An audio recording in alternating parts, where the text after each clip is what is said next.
Bonjour à tous, Tigillionnaire.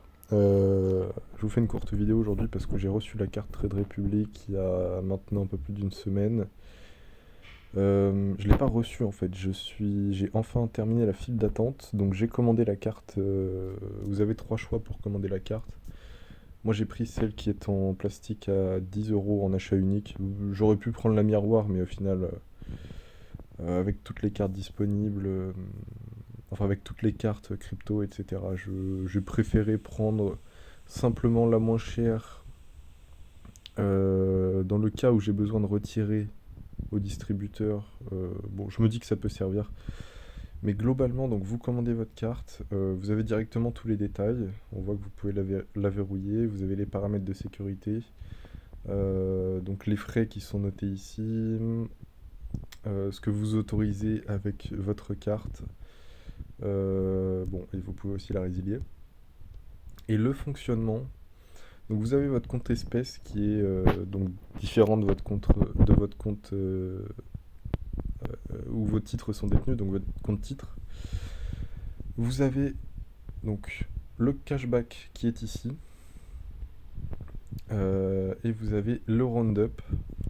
Donc bon, le cashback globalement, il n'y a pas grand chose à voir, hein, si ce n'est que sur une transaction. euh, Est-ce que je vais pouvoir le voir ici? Voilà, sur une transaction, on voit qu'on a ici 7 centimes de cashback pour 7 euros, donc on a bien les 1%. Et on a le roundup qui s'affiche en dessous. Donc le roundup, c'est très simple à configurer. Vous allez donc là en bas de votre compte espèce, vous cliquez sur roundup et vous pouvez simplement choisir entre x1, x2, x3, x5, x10. Et donc qu'est-ce qui se passe une fois que vous faites une transaction? Donc on va reprendre notre transaction chez... Non, celle-ci n'est... Bon, on peut prendre celle-ci, mais c'est pas forcément un bon exemple. Parce qu'en fait, quand vous mettez le roundup et que vous avez une transaction, elle est automatiquement arrondie à l'euro supérieur. Donc si on a 7,10 € par exemple, ce sera arrondi à 8. En fait, par exemple pour 7 euros, ce sera toujours arrondi à 8.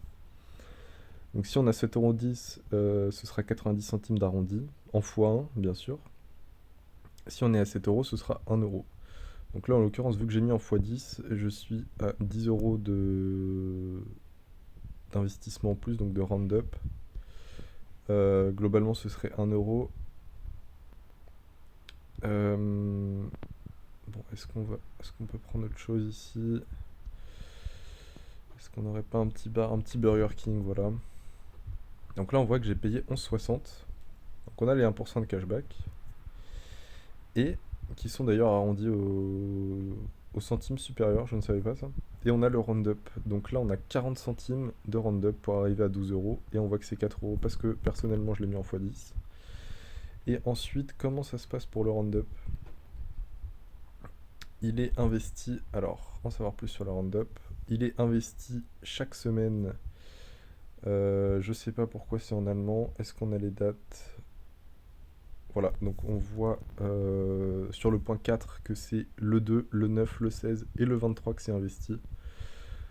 Donc globalement, une fois par semaine, ils investissent votre round-up. Et c'est pareil pour le cashback, à la seule différence que c'est une fois par mois. Ce qui se tient puisque... alors je sais pas quel jour c'est exactement, mais voilà, c'est une fois par mois. Donc voilà, personnellement pour l'instant satisfait, à voir si ça fonctionne bien sur le long terme. Si également on peut faire des retraits. Donc bon, en dessous de 100 euros, on a des frais, donc c'est pas forcément super intéressant de retirer des petites sommes. Mais globalement, ça fonctionne bien, donc je suis plutôt satisfait d'avoir cette carte. À voir dans le temps. Voilà, merci à tous. Si vous avez des questions, n'hésitez pas, et à la prochaine.